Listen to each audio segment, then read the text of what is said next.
உள்ளுக்குள்ள வைரம் இல்லையே. நாகஜோதி வைரத்தை எங்க வச்சிருப்பான்னு தெரியலையே.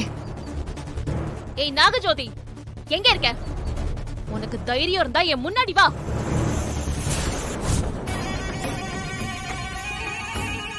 என் குடும்பத்துக்கு சொந்தமான தெய்வ சக்தி வாய்ந்த அந்த வைரத்தை ஒழுங்கா என்கிட்ட கொடுத்துரு.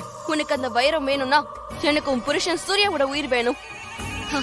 உன் புருஷன் உடம்புதான் நெருப்புல எரிஞ்சு சாம்பலா போயிடுச்சே, அதுக்கப்புறமும் எதுக்காக என் சூர்யாவோட உயிரை கேக்குற? என் கண்ணு முன்னாடியே என் கணவனோட உயிர் போச்சு.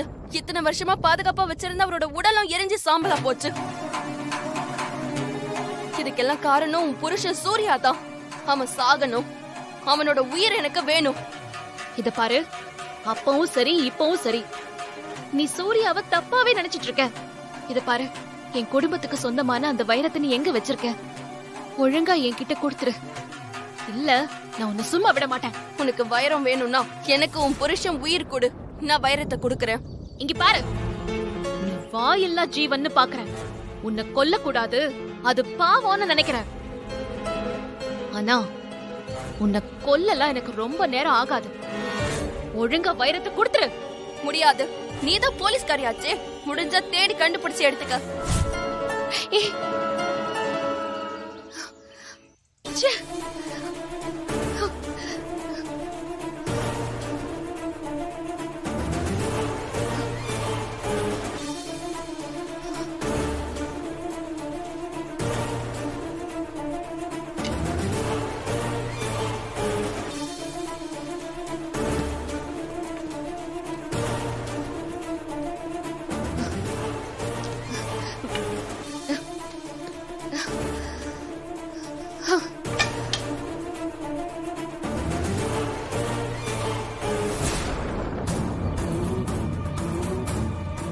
ஐயோ, வைரம் இதுக்குள்ள இல்ல போல இருக்கே. இப்ப எங்கன்னு போய் தேடுறது?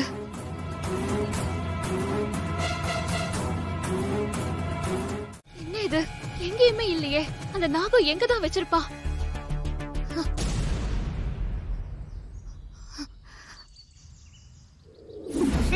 நம்ம நிலைமைய பாத்தீங்களா?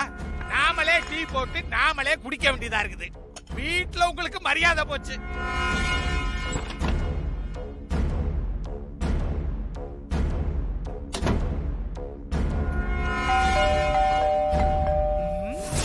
காலக்காரத்தால எவன் இப்படி காலிங் பெல் அடிக்கிறது? ஏன் சிஸ்டர், ஒருவேளை தேவி பாப்பாவா இருக்குமோ? போய் கதவை திறந்து பார்த்தா தானே தெரியும். இருக்க, டீ குடிச்சிட்டு போறேன். யாருங்க அது இத்தனை காலிங் பெல் அடிக்கிறது? அதான் எனக்கும் தெரியல துர்கா. ஒருவேளை தேவி மாவா இருப்பாங்களோ? இருங்க, நான் போய் பாக்குறேன். இரு, நானும் வரேன்.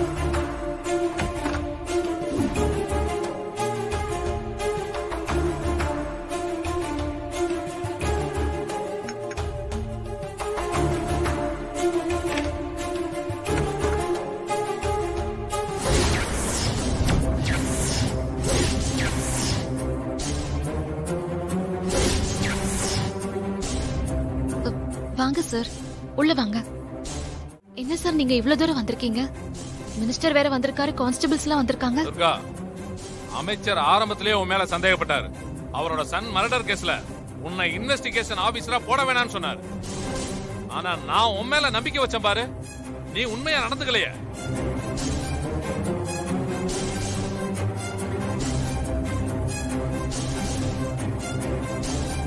சார் என்ன சொல்றீங்க? பாத்தீங்களா கமிஷனர், ஒண்ணுமே தெரியாத அப்பாவி மாதிரி எப்படி ஆக்ட் பண்றாங்க பாருங்க. அமைச்சர் சொன்னதை கேட்காம உன் மேல நம்பிக்கை வச்சு ஒப்படைச்ச கேஸ்ல நீ உண்மையா நடந்துக்கலையே துர்கா. உண்மையை மறைச்சு கொலைகாரனை காப்பாத்திருக்க. அமைச்சர் மகன் கொலை கேஸ்ல உங்க ஹஸ்பண்ட் சூர்யா தான் குற்றவாளி.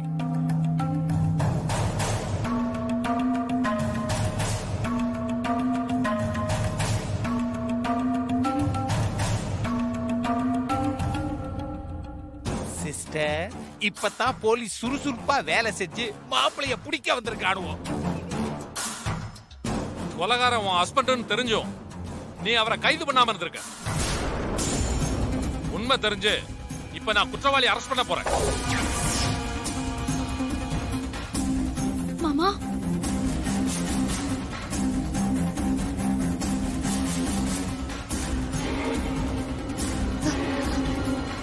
சார், இந்த கேஸ நானே இன்வெஸ்டிகேஷன் பண்றேன். என் ஹஸ்பண்ட் சூர்யா தான் குற்றவாளின்னு உங்களுக்கு யார் சார் சொன்னது? கான்ஸ்டபிள், அமைச்சர் மகன் கொலை செய்யப்பட்ட இடத்துல இருந்த பிங்கர் பிரிண்டும் சூர்யாவோட பிங்கர் பிரிண்டும் ஒத்து போயிருக்கு. அதுக்கான ஆதாரம் இதுக்கு என்ன சொல்றீங்க?